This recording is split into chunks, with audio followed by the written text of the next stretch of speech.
将军，誓死遵随将军。 Sombong amat.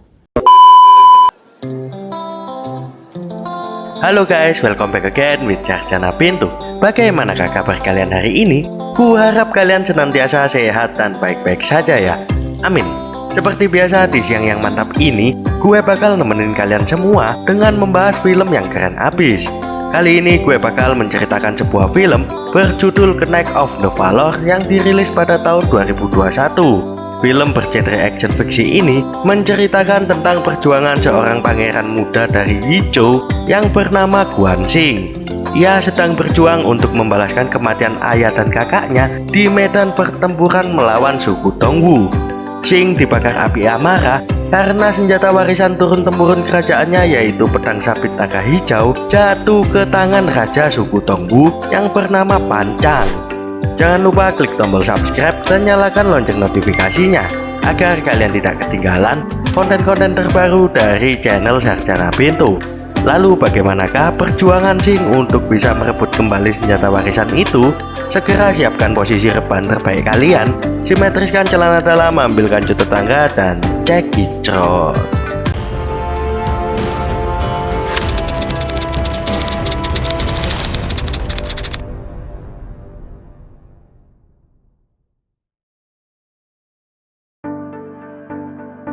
Di awal film kita akan diperlihatkan seorang jenderal bernama Guan Yu.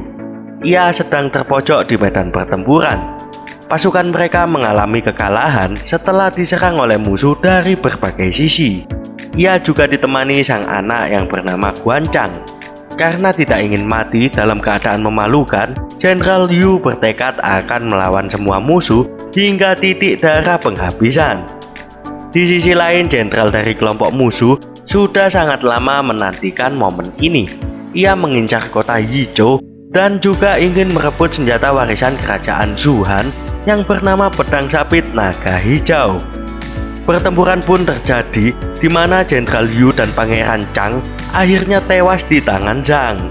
Sementara di sisi lain, di kota Yizhou seluruh anggota kerajaan merasakan kesedihan, terutama pangeran muda yang merupakan lakon utama kita yaitu Guan Xing. Atas kematian kakak dan ayahnya, ia bersumpah demi nama Dewa Langit akan membalaskan dendam dan merebut kembali senjata pusaka milik kerajaan yang telah dirampas oleh musuh. Namun para paman dan menteri mencegah keputusan yang dibuat oleh Xing. Mereka mengatakan bahwa keadaan mereka belum stabil. Belum lagi mereka baru saja kehilangan banyak pasukan setelah pertempuran terakhir yang mereka alami. Guan Xing seperti tak terima dengan saran yang diberikan oleh paman-pamannya. Ia mengatakan bahwa jika ia tidak mendapatkan bantuan pasukan, maka ia akan melawan suku Dongwu seorang diri. Ia kemudian berangkat sendiri di saat hujan lebat. Namun pamannya yang bernama Zhou menghalangi niat Xing tersebut. Karena pelajaran yang diberikan oleh sang paman sangat menyentuh hatinya, ia kemudian mau berlatih menambah kemampuan diri dan menyusun rencana yang sangat matang untuk pembalasan yang sangat sempurna. Siang dan malam ia berlatih serta menyusun strategi yang akan ia gunakan.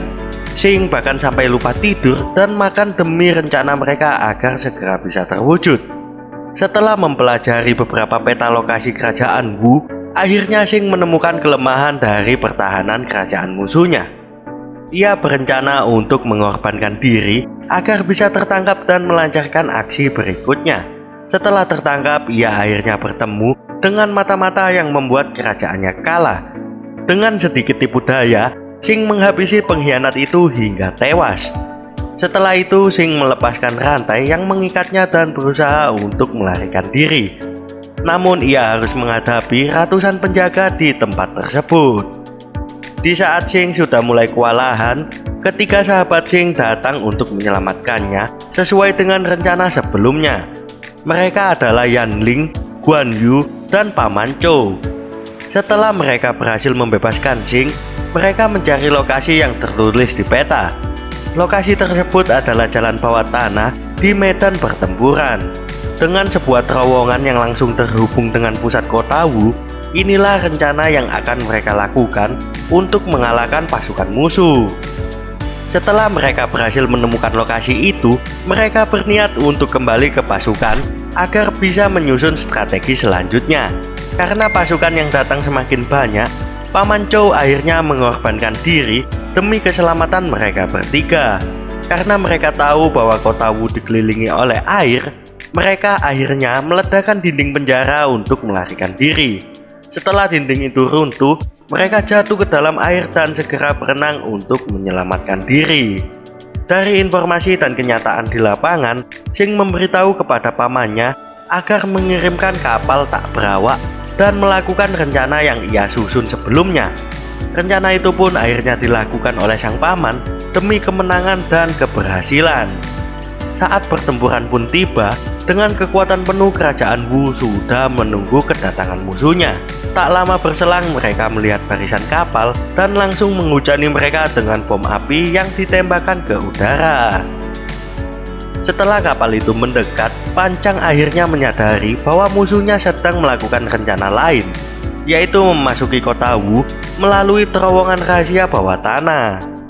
Jenderal Chang akhirnya pergi ke terowongan dengan segera. Dugaan Jenderal Chang ternyata terbukti. Ia melihat ratusan pasukan Shuhan berada di depannya. Pertempuran sengit akhirnya terjadi. Dengan semangat yang tinggi, akhirnya pasukan Xing bisa memukul mundur pasukan musuh.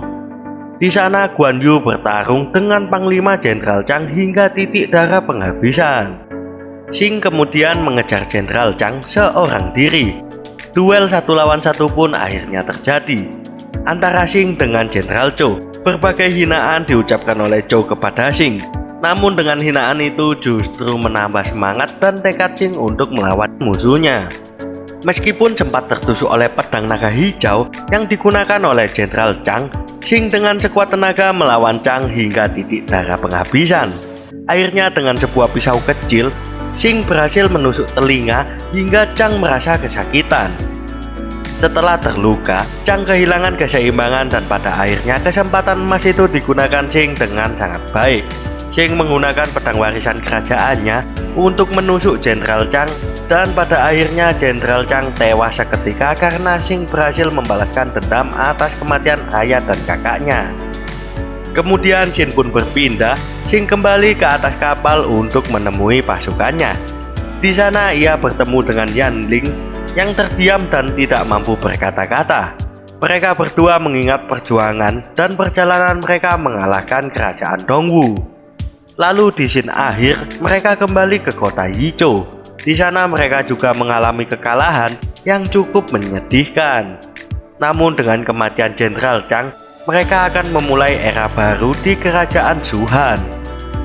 Sinar matahari pun bersinar di hadapan mereka dan kemudian film pun tamat cuy. Endingnya keren sekali. Jadi begitulah alur cerita film Knights of the Valor kali ini cuy. Pesan dan kesan yang terkandung dalam film ini adalah kita harus selalu berjuang demi kemenangan dan kejayaan kita. Tidak peduli siapapun lawan yang harus kita hadapi, walaupun dengan kemungkinan yang sangat kecil dan hampir saja mustahil, tujuan kita akan bisa terwujud jika kita selalu berusaha dan pantang menyerah. Terima kasih bagi kalian semua yang telah menonton film ini sampai habis. Jika kalian mempunyai film-film menarik, kalian juga bisa memberikan ide tersebut dengan cara isi kolom komentar di bawah, agar film-film tersebut bisa menjadi inspirasi orang lain cuy. Jangan lupa klik tombol subscribe dan nyalakan lonceng notifikasinya agar kalian tidak ketinggalan konten-konten terbaru dari channel Sarjana Bintu. Akhir kata gue pamit, salam Bintu untuk calon sarjana. Thank you for watching this video and see you in the next video. Ciao.